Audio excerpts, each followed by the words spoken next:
Hi everyone. In Anthropology lecture series for paper 1, today we are going to discuss the topic 12, which is going to be the last topic for your syllabus of paper 1. So let's begin. See, this particular topic deals with the application of anthropology. So basically, whatever we are going to study right now in this lecture is more or less covered in the previous lectures as well. So अब हम इस lecture पे time क्यों spend करें? Just for the consolidation.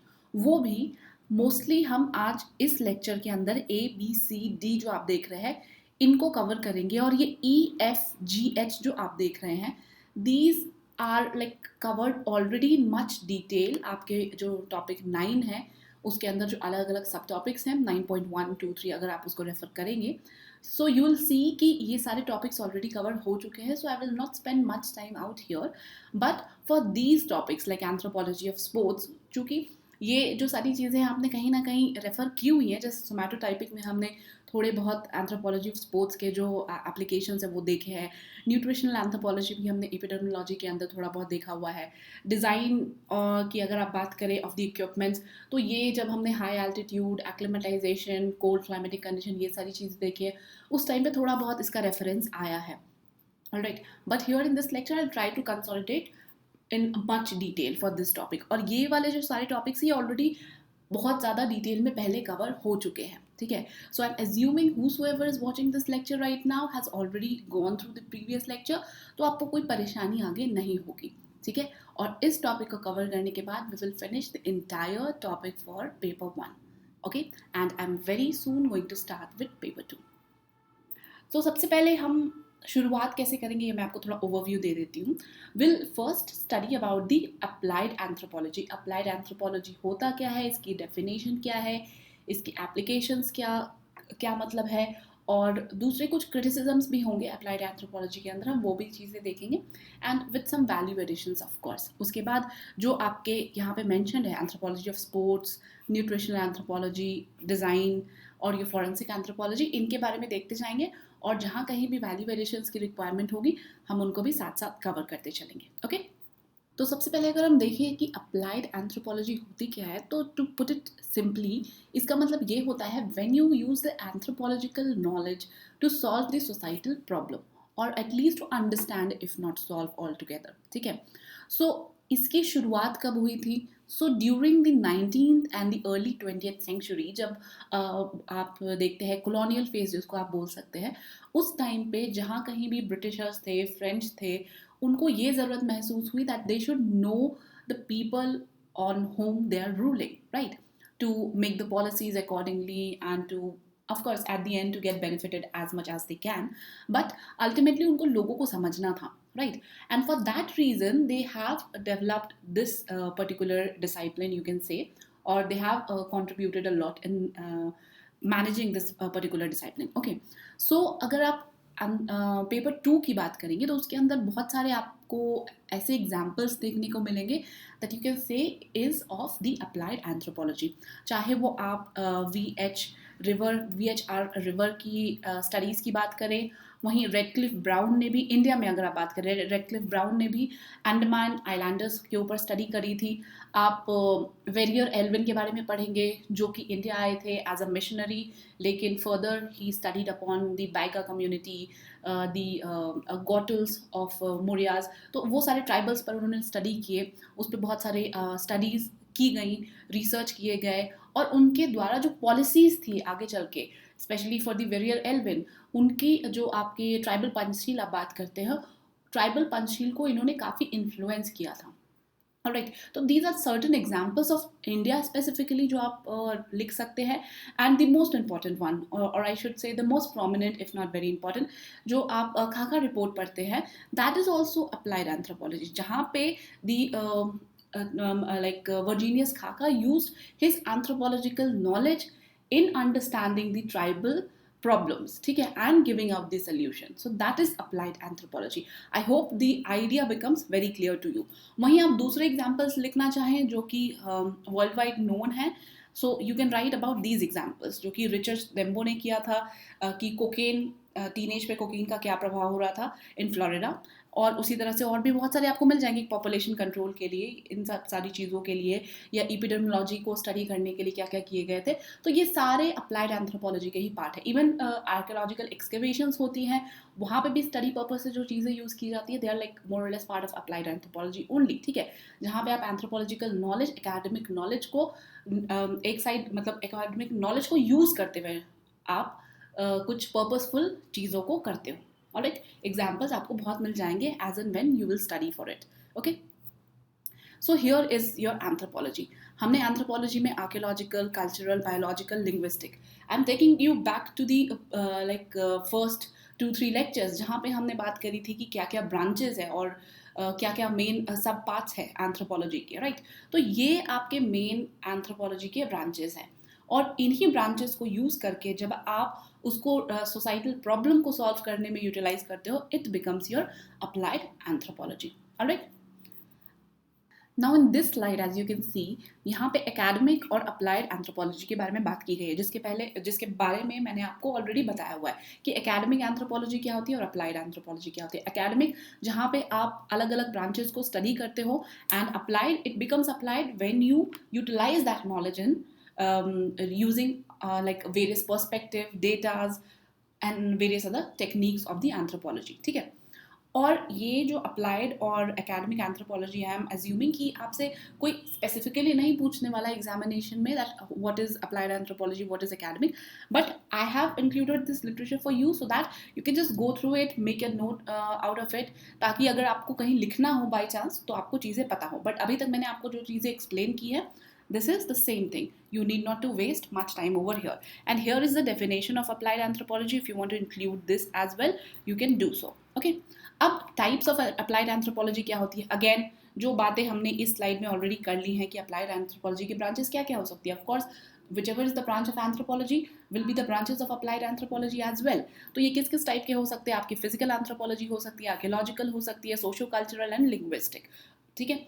Physical anthropology क्या हो सकती है, फिजिकल एंथ्रोपोलॉजी में आप यूटिलाइज कर सकते हो एंथ्रोपोलॉजिकल नॉलेज, एपिडेमियोलॉजिकल स्टडीज़ करने में, जो हमने ऑलरेडी देखा हुआ है किस तरह से लोग एडजस्ट करते हैं to certain particular environmental conditions, वो भी आपने पढ़ा हुआ है ऑलरेडी। तो वो सारे physical anthropology, applied physical anthropology के अंदर आ जाते हैं। वहीं आर्कियोलॉजिकल एंथ्रोपोलॉजी की आप बात करें तो वो हिस्टोरिकल डेटाज को स्टडी करते हैं, लाइक पॉम्पी जो कि इटली में, हमने उसके बारे में भी प्रीवियस लेक्चर्स में बात करी हुई है। जो पॉम्पी एक जगह है, वहाँ पे कुछ एक्सकेवेशंस के बाद कुछ ऐसे स्ट्रीट फूड के मतलब आप कह सकते हो आइडियाज़ मिले कि the anthropologist have been able to reach to the conclusion कि पॉम्पी में किसी टाइप का स्ट्रीट फूड हुआ करता था उस ज़माने में, और वो आज के डेट में काफ़ी एडवांस स्टेज पे आज पहुंचा है। मतलब पहले भी ये प्रैक्टिसेस हुआ करती थी और आज भी उसी तरह का कुछ कल्चर आपको देखने को मिलेगा। We all have like street food, they are various places everywhere जो कि स्ट्रीट फूड के लिए फेमस होते हैं। तो ऐसा नहीं था कि बस आज के डेट में एग्जिस्ट करते हैं, पहले भी एग्जिस्ट किया करते थे, ठीक है। तो इस तरह से वो कोरिलेशन इस्टेब्लिश करते हैं, कैसे सिविलाइजेशन आगे बढ़ती है, कैसे इन्वेंशंस ने अलग अलग चीज़ों को बदलने में मदद करी। तो ये सारी चीज़ें आप आर्कियोलॉजिकल एंथ्रोपोलॉजी के अंदर देखते हो। वहीं सोशियो कल्चरल अप्लाइड एंथ्रोपोलॉजी होती है, इसके अंदर वो बहुत सारी अलग अलग चीज़ों को स्टडी करते हैं, लाइकवाइज कि जेंडर का क्या रोल है एक पर्टिकुलर सोसाइटी में। जैसे हमने पॉलिटिकल एंथ्रोपोलॉजी भी पढ़ा हुआ है। पॉलिटिकल एंथ्रोपोलॉजी में आपने बिग मैन के बारे में पढ़ा है, मेलेनीशियास के बारे में पढ़ा है, कुलारिंग्स के बारे में पढ़ा है। तो ये कहीं ना कहीं उनके कल्चर से, उनके इकोनॉमिक प्रोस्पेक्ट से रिलेटेड है, उसके भी अलग अलग मायने होते हैं। तो these all things are studied in the applied social anthropology. Why certain tribes do not use iron in making their boards, तो इसके पीछे भी कुछ कल्चरल रीजंस होते हैं, ठीक है। और इसी को स्टडी करने के लिए आप अप्लाइड कल्चरल एंथ्रोपोलॉजी को यूज़ करते हैं। वहीं लिंग्विस्टिक एंथ्रोपोलॉजी भी सो एंड सो को किस तरीके से रेफर किया जाता है, जैसे हमने पढ़ा हुआ है कि अलग अलग आपके कैटेगराइजेशंस होते हैं। क्रो सिस्टम होता है, क्लासिफिकेटरी सिस्टम होता है, उसी तरह से आपके स्कीमो सिस्टम्स होते हैं। तो ये सिस्टम्स होते हैं और उनसे रिलेटेड हमने ऑलरेडी देखा हुआ है कि कैसे मैरिजेस भी इन्फ्लुएंस होते हैं, क्योंकि एक सर्टन सिस्टम के अंदर आप देखेंगे कि वो अपने जितने भी कजन्स हैं उनको भाई मानते हैं। तो you can not get married in to that particular like cross cousin marriage वहाँ पे नहीं होती है। तो ये सारी चीज़ें हमने ऑलरेडी स्टडी करी हुई हैं। That is why I am just referring back like very frequently to the previous lectures, because ये जो भी आप इस lecture के अंदर पढ़ने वाले हो ये already हमने सब कुछ cover कर लिया. You just need to click at the right point. Okay, so these are all the examples. और आप बहुत सारे examples पिछले lecture से include करके एक अच्छा answer लिख सकते हो इसके अंदर. Now when you talk about the contributions of the applied anthropology, there are many things that you can write. ठीक है, अभी तक जो चीज़ें हमने डिस्कस करी हुई हैं आप उसको भी उठा के यहाँ पे लिख सकते हैं. It need not to be necessary कि यहाँ पे जो स्लाइड में दी गई चीज़ें हैं आपको यही सारी चीज़ें लिखनी है. These are just examples that you need to write. Like the famous example that you can write is of Francis Boyle. इन्होंने cultural relativism का एक concepts दिया था. Then again racial definitions पर भी इन्होंने काफ़ी काम किया था. UN का जो declaration था that is being inspired by that. So ये सारी चीज़ें आप applied anthropology के अंदर mention कर सकते हैं. और जो भी examples हमने शुरुआत में बात की like of Verrier Elwin की हो गई, Redcliffe Brown की हो गई, and there are various other Indian anthropologists as well who has done tremendous job जो कि आप applied anthropology के examples में include कर सकते हैं. I am right now not recalling the name for you because आप confuse हो जाएंगे जिन लोगों ने अभी तक paper 2 नहीं पढ़ा हो. तो we'll study all those in very detail in the paper 2 lectures. ठीक है, तो ये सारी चीज़ें जो आप कंट्रीब्यूशन के अंदर लिख सकते हैं. अब जाहिर सी बात है like everything is not good for anything, there must be some kind of an problems और क्रिटिसिज्म्स. तो अप्लाइड एंथ्रोपोलॉजी के प्रॉब्लम्स क्या हो सकते हैं?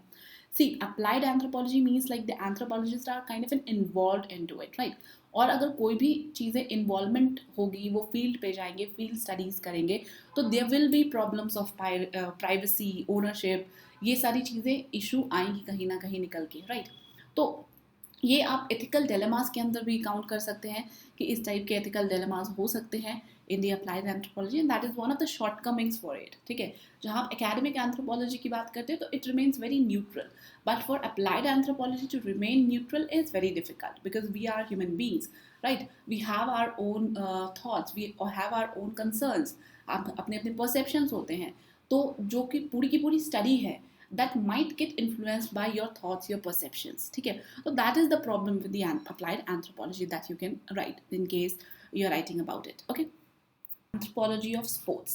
See, anthropology of sports is a very important part of applied anthropology, but it is somewhat a new thing because जब आप बात करते हैं और अलग अलग anthropological aspects की या usage की, तो कहीं ना कहीं आपको वो 80s 90s के टाइम पे देखने को मिल जाएंगे. But this was during the 1960s and first time the concept was came into picture because of the James tenor. So James tenor ने जो स्पोर्ट्स पर्सनालिटी होते हैं, कुछ एथलीट्स पर इन्होंने अलग अलग मेजरमेंट्स किए थे यूजिंग द फोटोग्राफिंग और x-ray machines on 350 athletes during the Commonwealth game and the Rome Olympics in 1960s.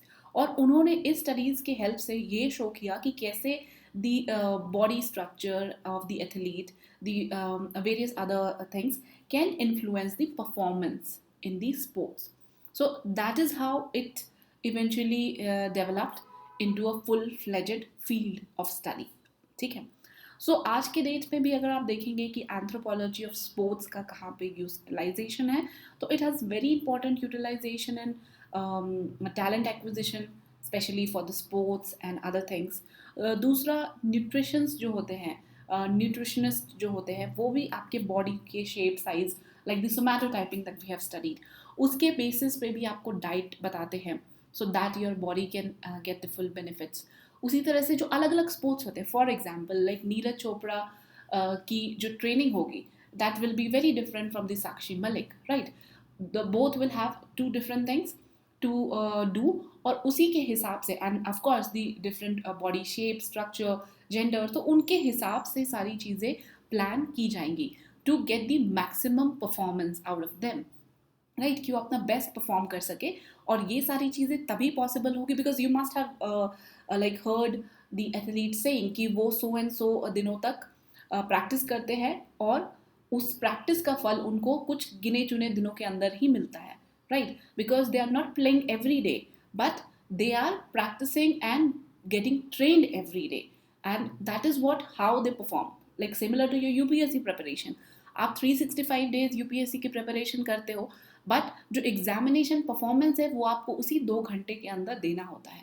तो जितना बेटर तरीके से आप खुद को समझ के अपनी स्टडीज़ करोगे, the well you will perform in the examination during those 2 hours in the prelims and the further 3 hours during the mains examination, right? सो ये सारी स्टडीज़ इसलिए भी बहुत इंपॉर्टेंट होती हैं. तो आप कुछ एग्जांपल्स दे के लिख सकते हैं.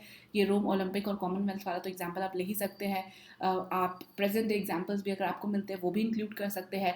इनफैक्ट ट्राइबल कम्युनिटी को स्टडी करने के लिए भी कुछ ट्राइबल्स को देखेंगे, they have very good body build. कुछ ट्राइबल की बॉडी शेप कुछ अलग तरीके की होती हैं, तो उनको भी स्टडी करने के लिए, और वो किस टाइप का स्पोर्ट्स खेलना पसंद करते हैं. Like some tribal the hunters and gatherers, उनकी बॉडी बिल्ड काफ़ी रोबस्ट होती हैं. वहीं वो ट्राइबल्स जो आर्टिशंस होते हैं या अलग प्रैक्टिसेस करते हैं, उनकी बॉडी बिल्ड आपको अलग देखने को मिलेंगी. तो ये सारी चीज़ें भी जो है वो यूज़ की जाती है as an anthropological knowledge in studying various community. Okay, so now since we know about the importance of anthropology in sports, so there is a term known as kinanthropometry. Kinanthropometry specifically आपको ये word दिखेगा in relation to anthropology of sports. यानी कि जब हम anthropology of sports की बात करते हैं उसके अंदर बहुत सारे पैरामीटर्स कंसीडर किए जाते हैं, but one of the important parameter is the kinanthropometry. और ये किनेंथ्रोपोमेट्री होता क्या है? सो बेसिकली इसके अंदर जो भी स्पोर्ट्स पर्सन्स होते हैं, like this is a sports person, इनकी बॉडी बिल्ड कैसी है, इनका न्यूट्रिशन लेवल कैसा है, ओवरऑल इनका कंपोजिशन कैसा है, उसके बेसिस पे डिसाइड किया जाता है कि उनकी जो फंक्शनैलिटी है रिलेटेड टू द स्पोर्ट्स वो कैसी रहेगी. So basically to study the overall structure related to the sports personality. So say for an example, अगर कोई एक table tennis player है and someone is a wrestler, so both the person needs to have some different body composition, right?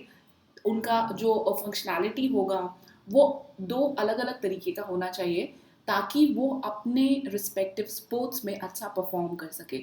और इन्हीं सारी चीज़ों को study किया जाता है किनेंथ्रोपोमेट्री के अंदर. Okay, so this is very clear. और ये अगर आप डेफिनेशन लिखना चाहते हैं तो ये basically human size, shape, proportion, composition, maturation, gross function, इन सारी चीज़ों को स्टडी करता है ताकि आप उस पर्टिकुलर स्पोर्ट्स पर्सनालिटी की ग्रोथ, परफॉर्मेंस, इन सारी चीज़ों को एसेस कर सके. ठीक है. और ये जो टर्म है it was first coined by Bill Ross in 1972. और बाकी की कुछ डिटेल्स हैं related to this. So while you are writing about the kinanthropometry आप इंट्रोडक्शन पार्ट में ये सारी चीज़ें इंक्लूड कर सकते हैं. Here is a screenshot of a Twitter account of Abhinav Bindra targeting performance, ABTP. So Abhinav Bindra, you must be knowing, he was a Olympic gold medalist. So इन्होंने अपनी एक इंस्टीट्यूट खोली थी और इनका आप जस्ट यहाँ पे देख सकते हैं फॉर रेफरेंस 4 जून 2020 को इन्होंने एक वेबिनार ऑर्गेनाइज किया था for the significance of kinanthropometry in sports. So by this you can gauge कि ये कितना इंपॉर्टेंट टॉपिक है स्पोर्ट्स में. So somebody of you who are already in sports must be knowing about it. Those of you who have no concern with sports should know at least a bit about it. ठीक है. तो ये purpose है यहाँ पे इस चीज़ को include करने का. एंड ये कुछ केस स्टडीज़ है जो कि आप किनेंथ्रोपोमेट्री के यूजेज को लेके इंक्लूड कर सकते हैं. ठीक है. सो इस केस स्टडी में कुछ एक्सप्लेनेशन वाला नहीं है. This is basically for the note making purpose. So जो भी नोट्स बना रहे हैं you can just include it in your notes. Now there is another term known as anthropometry. अब ये एंथ्रोपोमेट्री और किनेंथ्रोपोमेट्री में डिफरेंस है. क्या डिफरेंस है हम आगे की स्लाइड्स में देखेंगे. सो बेसिकली जब आप एंथ्रोपोमेट्री की बात करते हैं तो वहाँ पे जब हम किनेंथ्रोपोमेट्री की बात कर रहे थे तो वो मोस्टली स्पोर्ट्स से रिलेटेड थी. स्पोर्ट्स में मोटर फंक्शंस कैसे काम करते हैं depending upon the nutrition, maturation, growth level, उसके ऊपर स्टडी की जाती है. एंथ्रोपोमेट्री की जब आप बात करते हैं तो यहाँ पे बेसिकली आप ह्यूमन फिजिकल फॉर्म को स्टडी करते हैं और फॉर वेरियस अदर पर्पसेस. ठीक है. जैसे आगे हम देखेंगे कि how the design function in designing the helmets, designing the seats, designing the cockpits. तो इन सारी चीज़ों में जो मेजरमेंट्स यूज़ किए जाते हैं with concern to the human being will basically covered under the anthropometry. I hope ये डिफरेंस दोनों के बीच में आपको थोड़ा बहुत अभी क्लियर हो रहा होगा. ठीक है. अगेन ये जो एंथ्रोपोमेट्री टर्म है ये फर्स्ट टाइम दिया गया था हैंसन एंड कॉर्नक के द्वारा. So these are like factual information that you need to know for writing in the examination. ठीक है. और इंट्रोड्यूस पहली बार किया गया था बाय जॉर्ज कर्वियर ये भी आपको इम्पोर्टेंट पॉइंट है जो याद रखना है। और यहाँ पे कुछ अलग अलग एरियाज डिफाइन किए गए हैं जिसके अंदर एंथ्रोपोमेट्री का यूज़ होता है। जैसे कि सोमैटोमेट्री हमने सोमैटोटाइपिंग पढ़ा था, जिसमें आप बॉडी की शेप एंड साइज को गॉज करते हैं। उसी तरह है ऑस्टियोमेट्री, जिसमें बोन स्केलेटन, तो इसका बहुत ज़्यादा यूटिलाइजेशन होता है आर्कियोलॉजिकल एक्सकवेशंस के दौरान। आपने आर्कियोलॉजिकल एक्सकवेशन में देखा होगा कि हाउ द निएंडरथैलेसिस, ग्रिमाल्डी मैन, इन सब के बोन्स को आइडेंटिफाई किया जाता है, मेजर किया जाता है।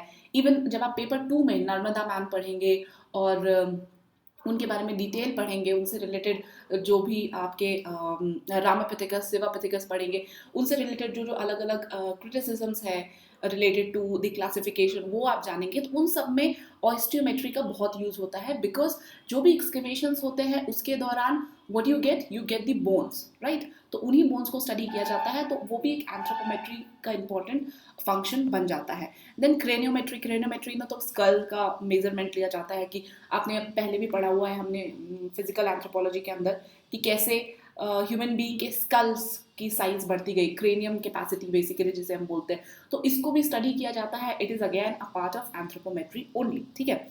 उसी तरह से आपके सेफेलोमेट्री है, measurement of head and faces, इसमें आप इंक्लूड कर सकते हैं। जब हमने रेशियल क्लासिफिकेशन में अलग अलग रेसेस के बारे में पढ़ा था, उसके अंदर भी हमने देखा था how different races have different kinds of facial structures. तो ये सारी चीज़ें आपकी एंथ्रोपोमेट्री के अंदर आती हैं।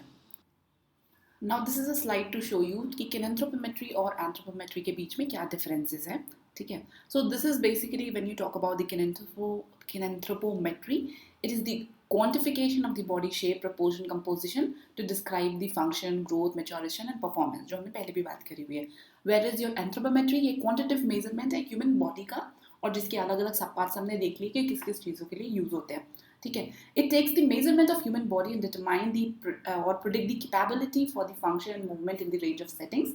Whereas जो एंथ्रोपोमेट्री होता है, it's the guiding for the health and wellbeing of an individual और पॉपुलेशन, यानी कि ये स्पोर्ट्स पर्सनालिटी और उनकी फंक्शनैलिटी परफॉर्मेंस को ज़्यादा फोकस करता है। Where this focuses on the wellbeing of the individual as a whole. और ये टैलेंट आइडेंटिफिकेशन, प्रोग्राम स्क्रीनिंग, इन सब चीज़ों में यूज़ होता है। व्हाट आर द एक्सरसाइजेज और the training sports personality should get, उन सब चीज़ों में एंथ्रोपोमेट्री का यूज़ होता है। वेयर एंथ्रोपोमेट्री मोस्टली आप जैसे एग्जाम्पल्स के तौर पे लिख सकते हैं ग्रोथ कर्व, जो पेडियाट्रिशियंस बताते हैं कि बच्चे की ग्रोथ कैसी रहेगी एक सर्टन स्टेजेस पे, इन सारी चीज़ों में एंथ्रोपोमेट्री का यूज़ होता है। Of course there are various other examples जो हमने जस्ट डिस्कस किए, उनमें से भी आप कुछ एग्जाम्पल्स उठा के लिख सकते हैं। Alright, so with this we have covered the topics that you should know in the anthropology of sports. Now talking about the nutritional anthropology.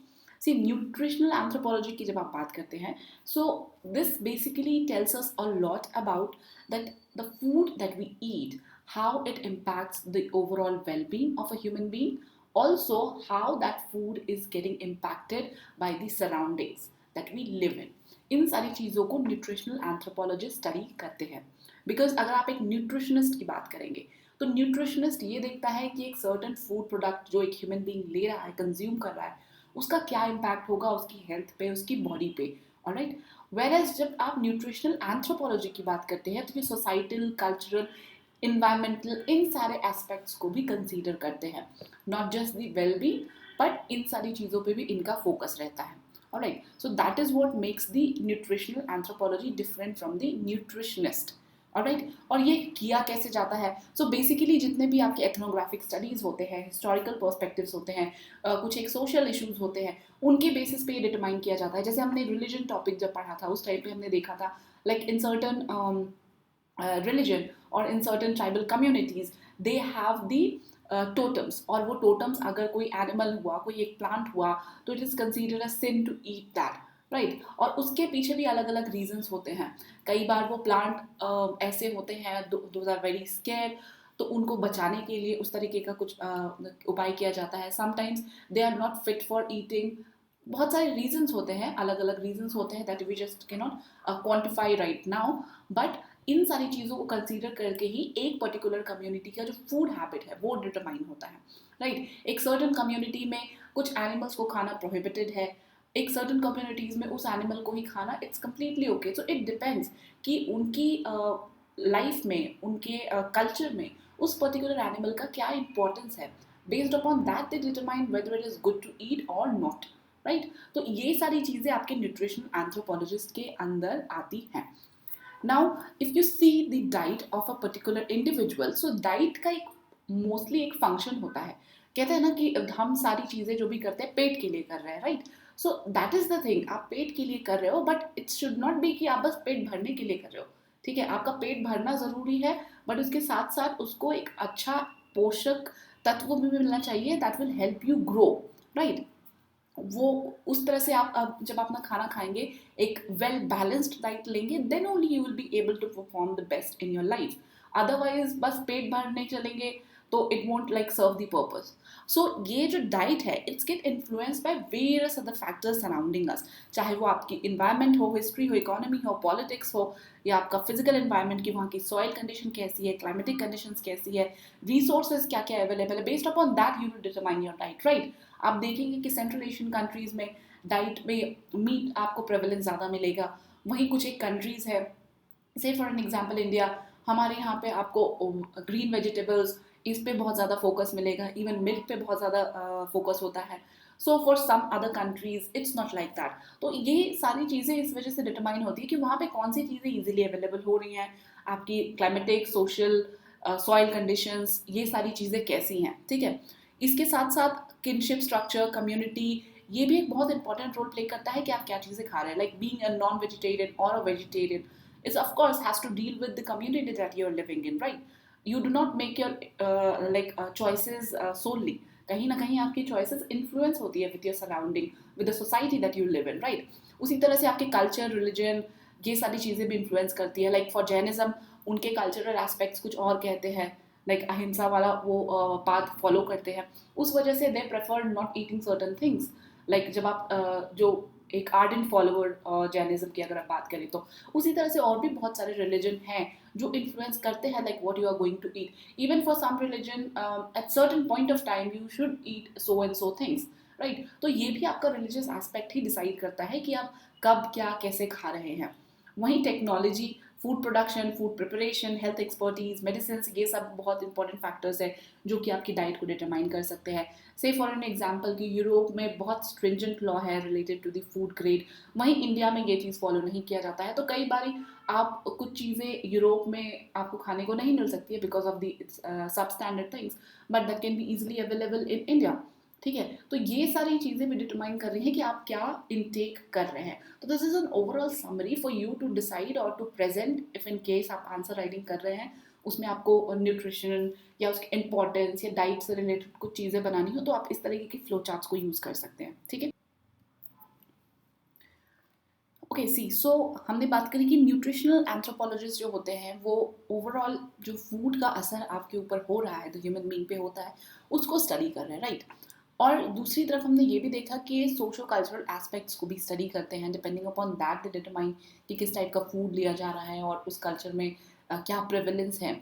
So basically if you say some of you might have this doubt कि socio cultural anthropologist भी तो ये काम कर सकते हैं, मतलब socio cultural anthropologist as a whole domain अगर आप बात करें, तो ये भी तो एक सब पार्ट हो सकता है इनका, to study food habits, to the food system.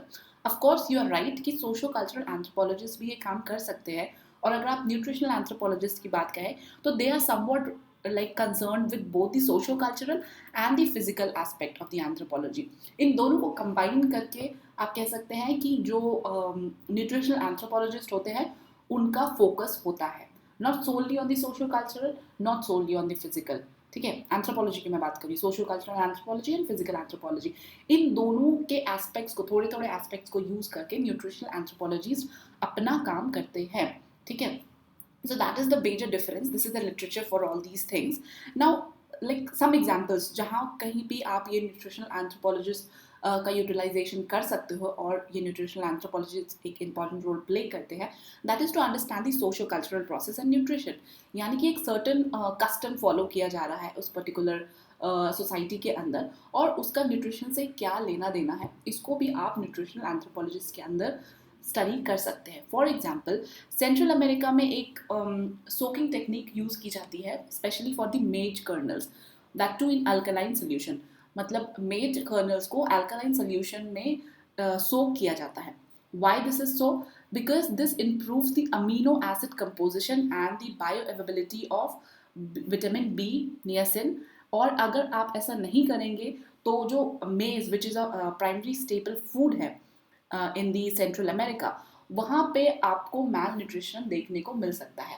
So of course ये जो सोकिंग टेक्निक है अल्कलाइन सोल्यूशन में, जहाँ पे आप ये कह रहे हो कि आपको मेज कर्नल्स को सोक करना होता है to absorb properly absorb the vitamin B, niacin, इसको करने के लिए कहीं ना कहीं एक सर्टन पॉइंट ऑफ टाइम पे लोगों को ये रियलाइज हुआ होगा कि we are eating maize in a large quantity even though we are getting malnutrition. तो कहीं ना कहीं उन्होंने रियलाइज किया होगा कि अगर हम इसको सोक करके यूज़ करते हैं तो it will be much beneficial for us.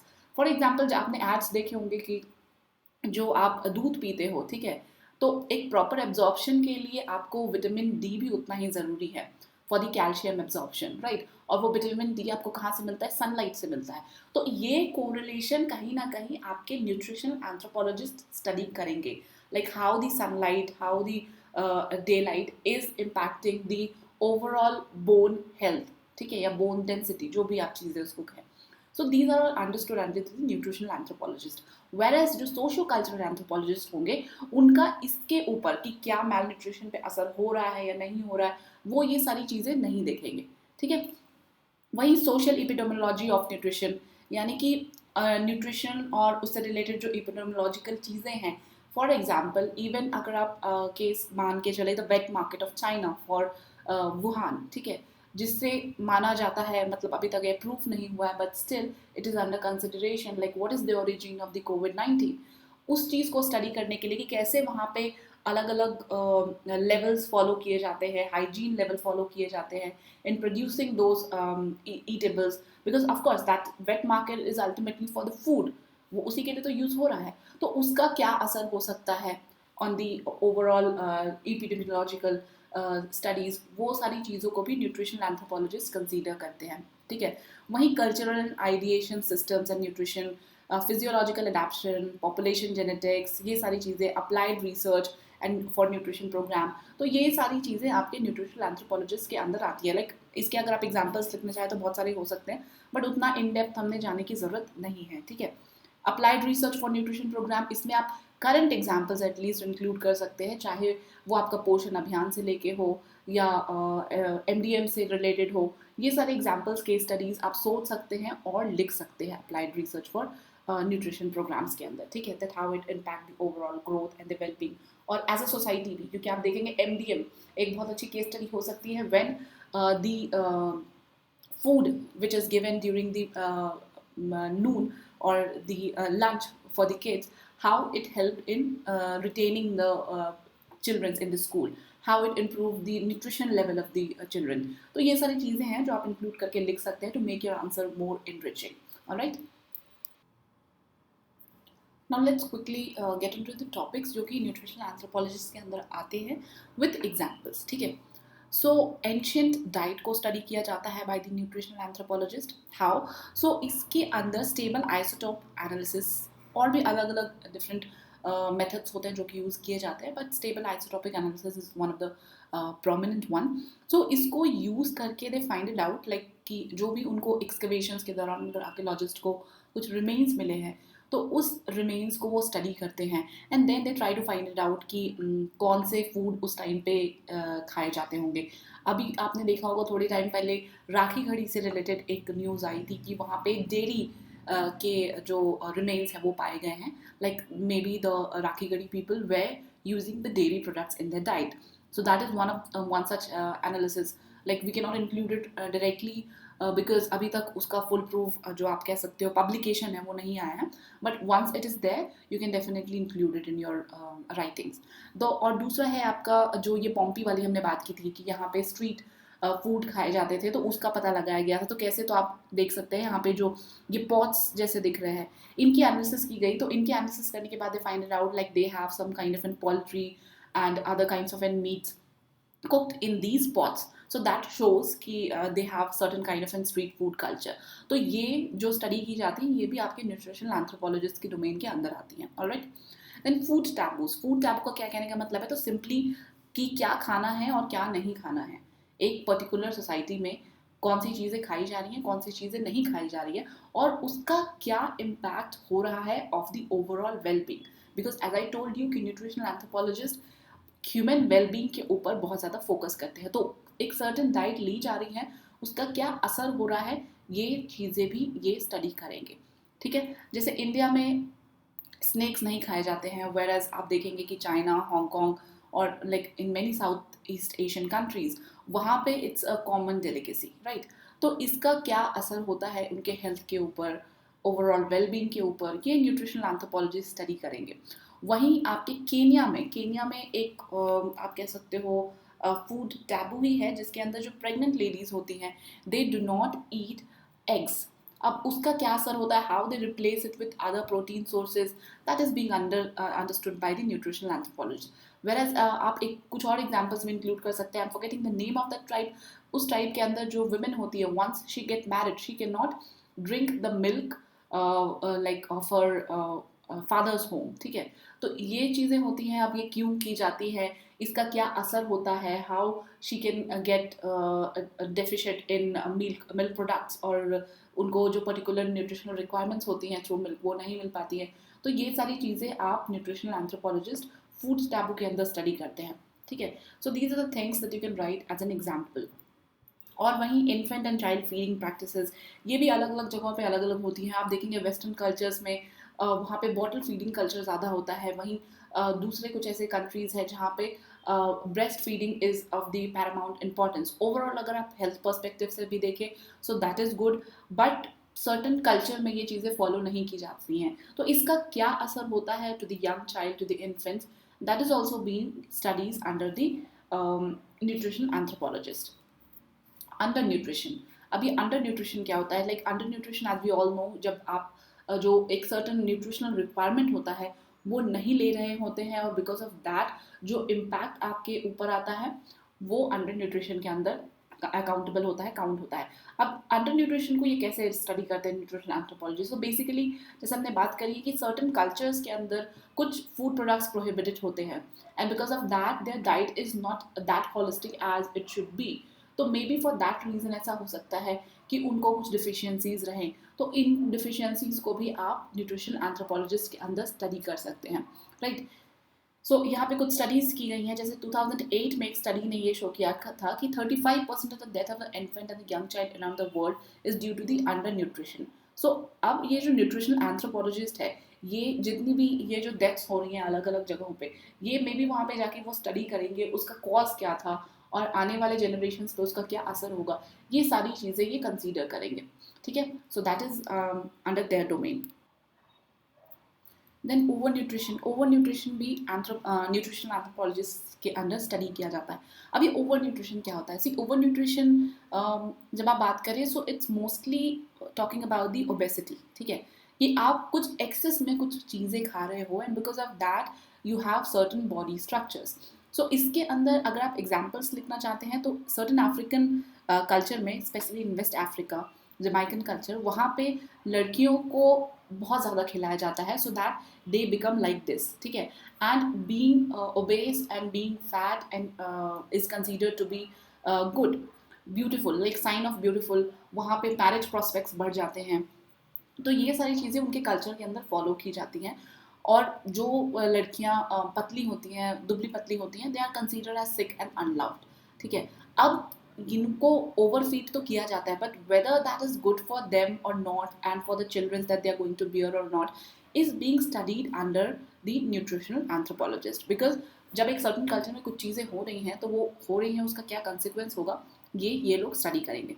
Then food और आइडेंटिटी, एक सर्टन फूड है, लाइक ओबेंटूज का आप एग्जाम्पल लिख सकते हैं। ओबेंटूज इन जापान, आपने ये ज़रूर देखा होगा like in some cookery shows और समवेयर, जहाँ पे like the Japanese they make very good like structures with the food items. As you can see, this is a simple sandwich, but it looks so good that the children might want to eat this, right? Because वो उतना attractive लग रहा है।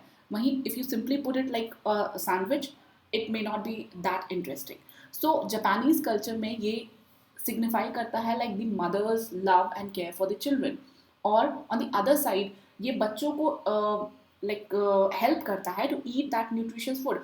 आप यहाँ India में किसी बच्चों को यूं बॉइल्ड ब्रोकलीज दे दो, they will never eat it, right? Because it doesn't look that delicious, it doesn't look to be appealing. But if you give someone in something like this a presentable form, they might want to eat it. और यही reason होता है कि जो Japanese बच्चे होते हैं, they can eat like lot many things that the Indian children would never eat, right? तो ये सारी चीज़ें भी न्यूट्रिशनल एंथ्रोपोलॉजिस्ट के अंदर स्टडी की जाती है, the nutritional level of the children and the food culture of course. Now ये फूड एंड सिम्बोलिज्म, सो ये भी आपके न्यूट्रिशनल एंथ्रोपोलॉजिस्ट के अंदर स्टडी किया जाता है. तो फूड एंड सिम्बोलिज्म का मतलब क्या है? सो दिस पर्टिकुलरली मीन्स कि एक सर्टन सोसाइटी में और एक सर्टन कल्चर में एक certain type of food prefer किया जाता है. So what is the impact of that upon the health and the wellbeing of the people eating that. जैसे कि यूएस में Turkey is a symbol of thanks giving during holiday. तो उसका क्या impact होता है, उसका क्या रीज़न होता है, ओवरऑल न्यूट्रिशन लेवल पे उसका क्या असर होता है. वहीं इंडिया में अगर आप देखेंगे तो there are certain comfort food, जिस कंफर्ट फूड में आपकी दाल चावल भी आते हैं, which we considered like to be the delicacy sometimes for those, especially for those people who are living away from their home, right? उनके लिए दाल चावल से अच्छा और कुछ भी नहीं है. You can give them anything, but they will definitely prefer दाल चावल over anything after a long time, of course. ठीक है. Then khichdi is again considered to be a comfort food, and not just comfort food. अगर आप खिचड़ी के history को भी देखेंगे कि why it is considered to be so important in like our diets, तो you will find out कि during the time of war the cooking takes a lot of time. अगर आप अलग अलग meals prepare करते हैं, it takes a lot of time, but at the same time you need to take care of the nutrition level of the soldiers who are fighting. So war time पे खिचड़ी used to be a one pot meal, जिसके अंदर sometimes वो protein sources, especially अगर आप Mughal era की बात करें उस टाइम पे, they used to put the protein sources, the meats along with the lentils and the rice and cook it all together. सो वो टेस्टी भी होता था और खाने में न्यूट्रिशियस भी होता था. So that will help in fulfilling the requirement, energy requirement हो गई, फूड रिक्वायरमेंट हो गई, न्यूट्रिशन रिक्वायरमेंट होगी ऑफ द सोल्जर्स, राइट? तो एक सर्टन जगह के कुछ फूड्स होते हैं that symbolize that particular place. अगर आप इंदौर में बात करें तो इंदौरी पोहा बहुत फेमस होता है, दिल्ली की चाट बहुत फेमस होती है. सो अगर मैं दिल्ली की चाट को ही लेके आपको एक एग्जांपल दूं, so the chaat is very famous in the streets of Delhi. So why so? It has again some historical facts related to it. तो ओवरऑल ये न्यूट्रिशनल एंथ्रोपोलॉजी स्टडी करेंगे कि चार्ट का इम्पैक्ट क्या हुआ था, लेकिन इसमें फूड हिस्टोरियंस का भी अपना एक रोल है. क्या है मैं आपको बताती हूँ. So basically the when the capital वो shifted from Agra to Delhi by Shah Jahan, तो उस टाइम पे भी जो आज कंडीशन है यमुना की, उस टाइम पे भी मोर और लेस ऐसी ही थी. Yamuna was not that like clean, and the water is not that, the quality of water is not that good even at that point of time. ये हम बात कर रहे हैं 1640s और something like that, you can check out the exact date. तो उस time पे जब शिफ्टिंग किया गया था तो उस टाइम पे भी वाटर क्वालिटी अच्छी नहीं थी. So the vaid hakim of that point of time of Shahjahan told Shahjahan कि आपने ये जो कैपिटल शिफ्ट किया है, this might have a very bad impact on the life of the health and life of the people. Why so? Because water तो आप हर जगह use करोगे, खाना बनाने में यूज़ करोगे, उसको आप डे टू डे कामों में यूज़ करोगे, और जब वाटर क्वालिटी अच्छी नहीं है तो जाहिर सी बात है, उस टाइम पे इतनी टेक्नोलॉजिकल एडवांसमेंट भी नहीं थी इन द मेडिकल फील्ड. किसी को भी हैजा, डायरिया, ये कुछ भी हो सकता था, cholera, and the people might die. और उस टाइम पे तो ये कॉलेरा, डायरा, हैजा, ये सारी चीज़ें क्या होती है लोगों को उतना पता भी नहीं था, right? But the Hakim told Shahjahan that there is a way out to this, and what is that way out? To eat the spicy food along with lots of ghee into it. ठीक है, कि आप अगर बहुत ज़्यादा spicy food खाएंगे तो वो आपको हेल्प करेगा in proper like protection against the contaminated water. और जो घी है वो आपके उस स्पाइसीनेस जो होगी उससे आपके बॉडी के जो इंटरनल ऑर्गन्स हैं उनको प्रोटेक्ट करेगा. So basically this was the thought process. Then अब इसमें क्या हुआ कि जो रिच मुस्लिम्स थे, they could afford the spiciness in their meats and they could afford ghee. But उसकी वजह से क्या उन्होंने जो बहुत ज़्यादा आप कह सकते हो तीखा खाना शुरू कर दिया. whereas those people who could not afford that large amount of ghee and spiciness or meat into their diet, उन्होंने चाट का आविष्कार किया. ठीक है, so basically they started having chaat. तो चाट के अंदर भी बहुत ज़्यादा स्पाइसीनेस होता है, चाट के अंदर भी तले भुने होते हैं, तो उसमें घी ना सही, like some short of oils तो होता ही होता है. तो उन्होंने वो यूज़ करना शुरू किया and that's how the Delhi chaat becomes very famous. Specially अगर आप चांदनी चौक में जाएंगे तो it's very famous over there. So these all things are like kind of you can say कि considered as a kind of a domain area for the nutritional anthropologist. Gene design of defense and other equipments. See, जैसे ही आप ये पढ़ेंगे आपके दिमाग में ये ज़रूर आना चाहिए that there are various specialized fields जहाँ पे आप डिज़ाइनिंग की बात करते हो, चाहे वो ऑटोमोबाइल डिज़ाइन हो, चाहे वो आपकी फैशन डिज़ाइनिंग हो, जहाँ पे आप क्लोथिंग्स की बात करते हैं, चाहे वो आपकी फर्नीचर्स की डिज़ाइनिंग हो. आज की डेट में फर्नीचर्स भी इस तरीके के आने लगे हैं दैट फिट्स और सूट्स द कंफर्ट और the requirement of a particular individual. तो यहाँ पे एंथ्रोपोलॉजी का क्या काम है? See basically these all fields are very specialised domain, ठीक है. बट जहाँ आप एंथ्रोपोलॉजी की बात करते हैं तो ये काइंड ऑफ एन ओवरलैपिंग है with all these fields of design, where in anthropology जहाँ पे आप ह्यूमन पे फोकस रखते हो and then you proceed with the things, right. कई बारी जो ये डिज़ाइन वाली चीज़ें होती हैं इनके अंदर स्पेस सेविंग, आज के डेट में अगर आप फर्नीचर्स की बात कर लें तो स्पेस सेविंग्स फर्नीचर आते हैं that might not be very comfortable for the human being but yes it saves your space. तो उनका जो दायरा होता है वो काफ़ी ब्रॉडन होता है. they cater to the comfort, they cater to the space saving and various other aspects, costing और quality, quantity, ये सारी चीज़ों पर. बट जहाँ पे आप एंथ्रोपोलॉजी को इन्वॉल्व कर लेते हो डिज़ाइनिंग में तो मोस्टली ह्यूमन के ऊपर फोकस रहता है. और ह्यूमन के ऊपर फोकस करने का मतलब है like the comfort, the age, इन सारी चीज़ों को ज़्यादा फोकस किया जाता है. And here comes the anthropometry जिसके बारे में हमने ऑलरेडी बात की हुई है थोड़ी देर पहले कि एंथ्रोपोमेट्री और किनेंथ्रोपोमेट्री में क्या डिफरेंस है. तो एंथ्रोपोमेट्री आपकी ओवरऑल ह्यूमन की जो बॉडी स्ट्रक्चर है उसको स्टडी करता है, ठीक है. तो इसके अंदर भी स्टैटिक एंथ्रोपोमेट्री होती है और डायनामिक एंथ्रोपोमेट्री होती है. स्टैटिक का क्या मतलब है? स्टैटिक का जहाँ पे आपकी जो बॉडी है वो फिक्स्ड पोजिशन पे है और उस बेसिस पे आप डिज़ाइन कर रहे हो. डायनामिक वो है जहाँ पे आपकी बॉडी मोशन में हो सकती है, आप उस बेसिस पे डिज़ाइन करते हो, ठीक है. वहीं एक अलग डोमेन भी है फंक्शनल एंथ्रोपोमेट्री जिसको बोलते हैं. तो ये फंक्शनल एंथ्रोपोमेट्री बेसिकली आपकी डायनामिक से ही रिलेटेड है. क्यों? क्योंकि जब आप फंक्शनैलिटी की बात करते हो तो फंक्शनैलिटी मोस्टली आपकी डायनामिक पोजीशंस पे ही होगी, मोशन में होगी, चेंजेस आते हो रहे होंगे, उस टाइम पे आप डायनामिक का यूज़ करते हो. तो क्या फंक्शनैलिटी सर्व करता है? That is basically the functional anthropometry, nothing more in this. But अब अगर एप्लीकेशंस की बात करें that is more important because आपको जब अप्लाइड एंथ्रोपोलॉजी के अंदर पूछा जाएगा कि एंथ्रोपोलॉजी का क्या यूज़ है in design and defence and other equipments, तो आपको यही सारी चीज़ें लिखनी है, दैट इज़ द एप्लीकेशन. अब ये जब हम एप्लीकेशन की बात करें तो आपने ये ज़रूर पढ़ा होगा कि ड्यूरिंग और after the world war two बहुत सारी चीज़ें डेवलप हुई, चाहे वो ऑप्टिकल फाइबर्स को लेके हो, चाहे वो आपके डिज़ाइनिंग ऑफ डिफेंस इक्विपमेंट्स को लेके हो. इन सारी चीज़ों का काफ़ी ग्रोथ हुआ after that because during the World War II there were many kinds of scientific development that took place. So yes, because of that जो ये एंथ्रोपोलॉजी का डिज़ाइन एंड डिफेंस में है इसको भी काफ़ी बढ़ावा मिला और यू कैन से ग्रोथ हुई. अब ये ग्रोथ किस किस चीज़ों में थी? तो मोस्टली आपके जो जेट फाइटर्स थे, क्योंकि उस टाइम पे जब वॉर हो रही थी तो फाइटिंग प्लेन्स इन सब का यूज़ होता था, गन्स की यूज़ होती थी, तो गन्स की हैवीनेस, उनका प्रिसिशन, ये सारी चीज़ें देखी जाती थी. तो बेस्ड अपॉन दैट आगे बहुत सारे एप्लीकेशंस निकल के आए. वो क्या क्या थे?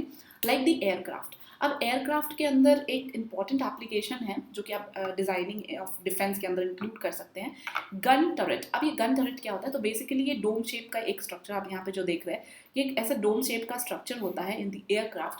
तो यहाँ पे अगर आपको वेपनरी यूज़ करनी होती है तो वो यहीं से फायर किए जाते हैं, ठीक है.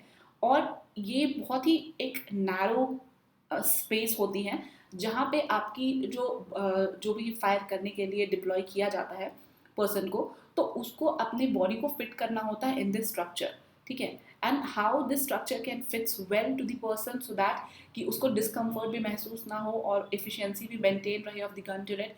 और एट अ टाइम जब अगर आपको मान लीजिए स्केप भी करना हुआ इन द इमरजेंसी सिचुएशन तो वो कैसे किया जा सके. तो इसके अंदर भी बहुत ज़्यादा आपके एंथ्रोपोलॉजी का यूज़ किया गया था, बेसिकली एंथ्रोपोमेट्री का यूज़ किया गया था, if I should say it rightly, right.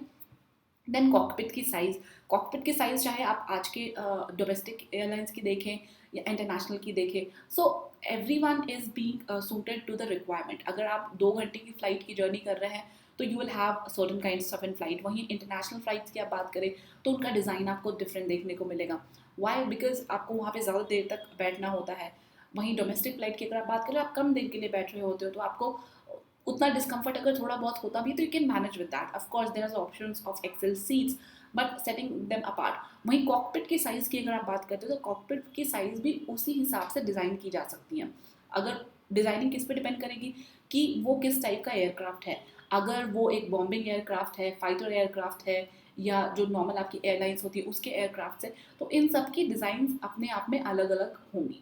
ठीक है, बेस्ड अपॉन द रिक्वायरमेंट. और ये रिक्वायरमेंट हमें कैसे पता चलेगी? एंथ्रोपोमेट्री से पता चलेगी. So this is the again another applied anthropology. Then flight clothing.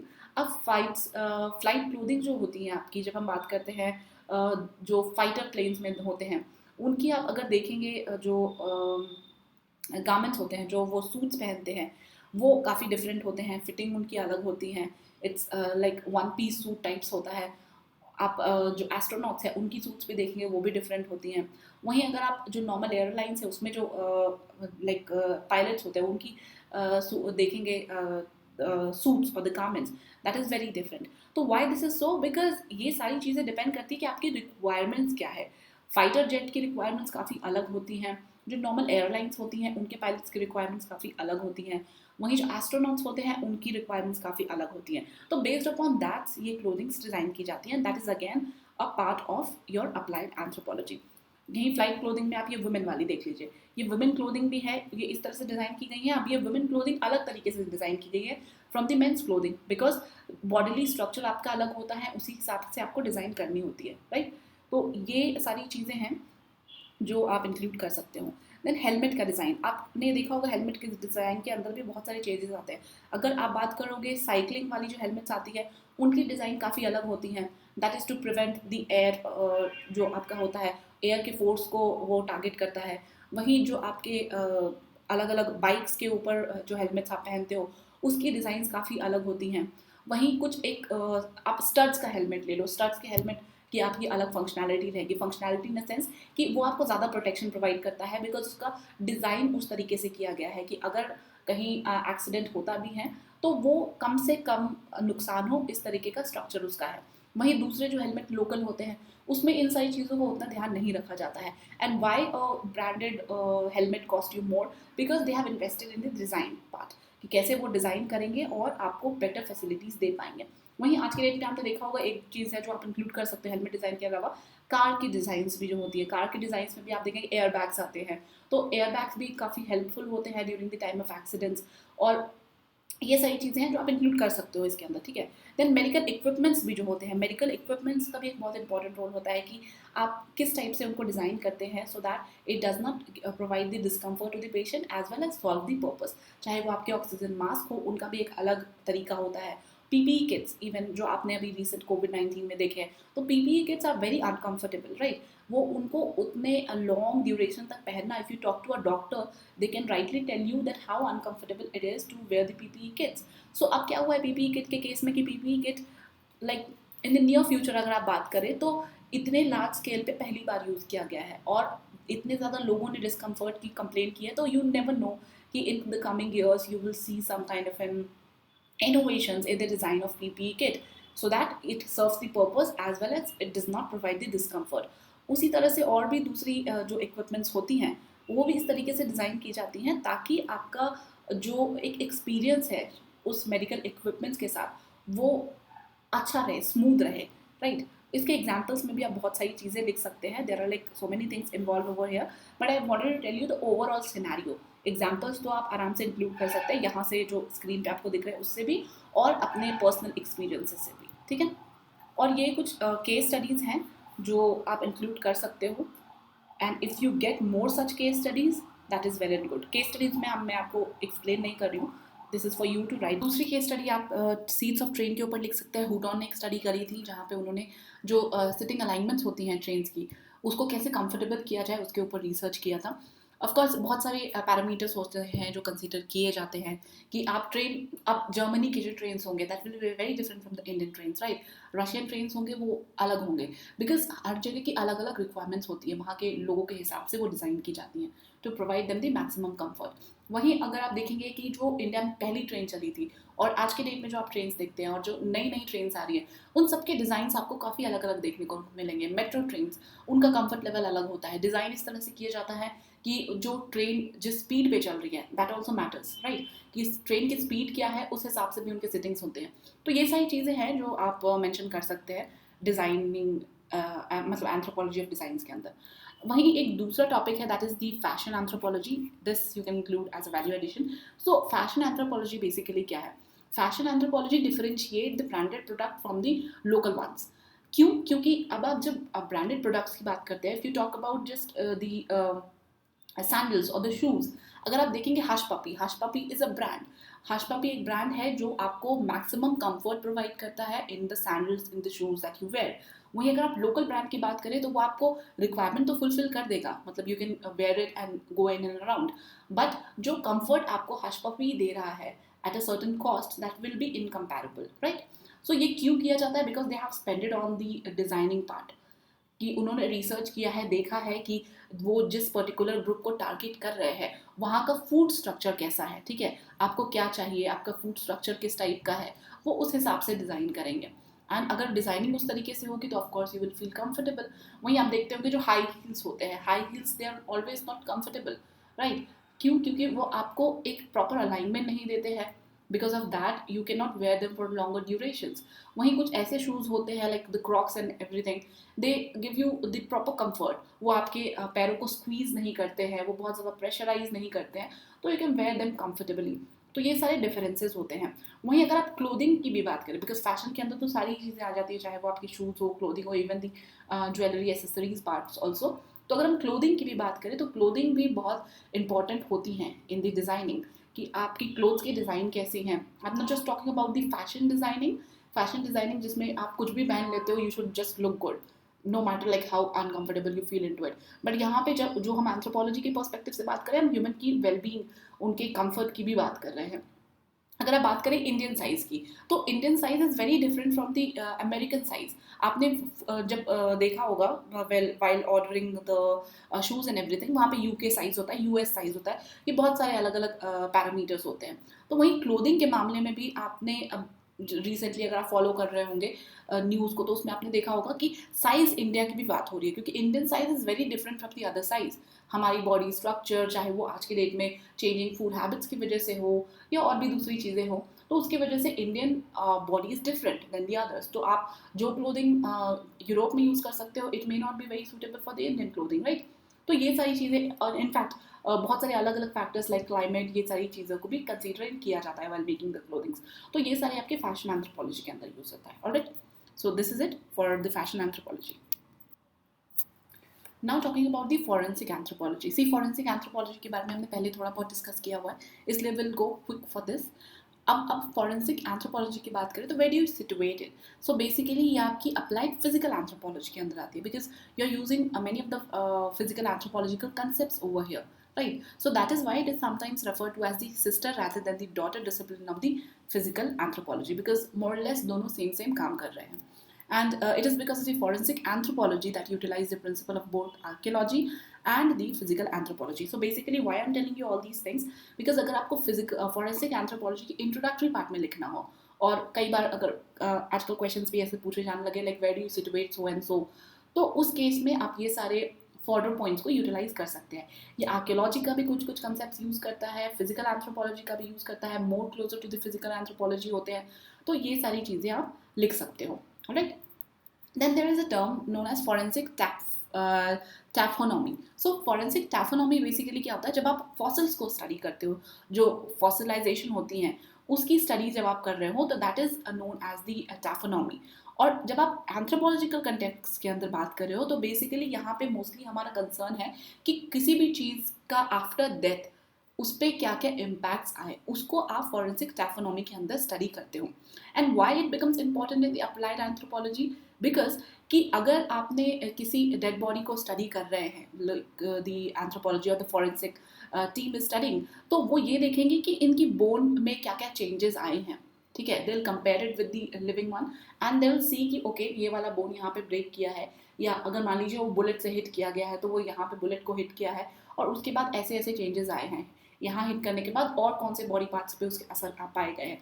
दूसरा, कई बार ऐसा होता है like the murder site is different than where the body is found. तो ये सारी चीज़ें भी आप टैक्सोनॉमी के अंदर पता लगा सकते हो, बिकॉज अगर ट्रांसपोर्टेशन होगा बॉडी का from one part two the another, it will have some repercussions or the influence on the body, and this can be studied by the taphonomy, not by the general police. वो देख के ये नहीं बता सकती कि अच्छा ये मर्डर यहीं पे हुआ था या कहीं और हुआ था, उनको फॉरेंसिक टीम की हेल्प लेनी ही पड़ेगी। वहीं और भी फॉरेंसिक टैक्सोनॉमी के लाइक आप कह सकते हैं एप्लीकेशंस होते हैं, जहाँ पे वो जो जेनोसाइड्स होते हैं, वॉर क्राइम्स होते हैं, उन सबको स्टडी करते हैं कि ये किस तरीके से हुए होंगे, what were the impact, how was the influence. तो ये सारी चीज़ें इनके अंदर आती हैं। तो दिस इज लाइक सब part of the forensic anthropology. और डेफिनेशन अगर आपको लिखनी हो तो you can definitely right this definition. और एप्लीकेशंस भी बहुत सारे हैं ऑफ द फॉरेंसिक एंथ्रोपोलॉजी, चाहे वो आप डिजास्टर विक्टिम आइडेंटिफिकेशन हो, फोटोग्राफिक सुपर इम्पोजिशन हो, फेशियल इमेजेस आपको आइडेंटिफाई करने हो, इवन पैटर्नल जो डिस्प्यूट्स होते हैं उनको सॉल्व करने में, बहुत सारी चीज़ें होती हैं जिसके अंदर आप फॉरेंसिक एंथ्रोपोलॉजी को यूटिलाइज कर सकते हो। तो it is a very wide field, और जो हमें अभी स्टडी करना है with the context of anthropology, इसके अंदर बहुत डीप डाइव करने की ज़रूरत नहीं है। बट या जो भी हमने 9 पॉइंट्स में कवर किया था, लाइक टॉपिक 9 में कवर किया था, वो चीज़ें भी आपको काफ़ी होंगी फॉर अंडरस्टैंडिंग पर्पस। और ये कुछ केस स्टडीज़ हैं that you can include while writing about the forensic anthropology, क्योंकि केस स्टडीज़ आप ऑफकोर्स इंक्लूड करोगे तो आपके लिए भी अच्छा है। ठीक है, and with this we have completed the topics that I told you we will be covering. और बाकी के जो ये ई, एफ, जी और एच है, इनको ऑलरेडी हमने टॉपिक 9 में कवर किया हुआ है, and that is why I am not referring them again, because उसके अंदर जो कवरेज है that is sufficient for you to have the further points for writing the answers. Okay, and with this we have finally completed the entire syllabus of paper 1. Thank you so much.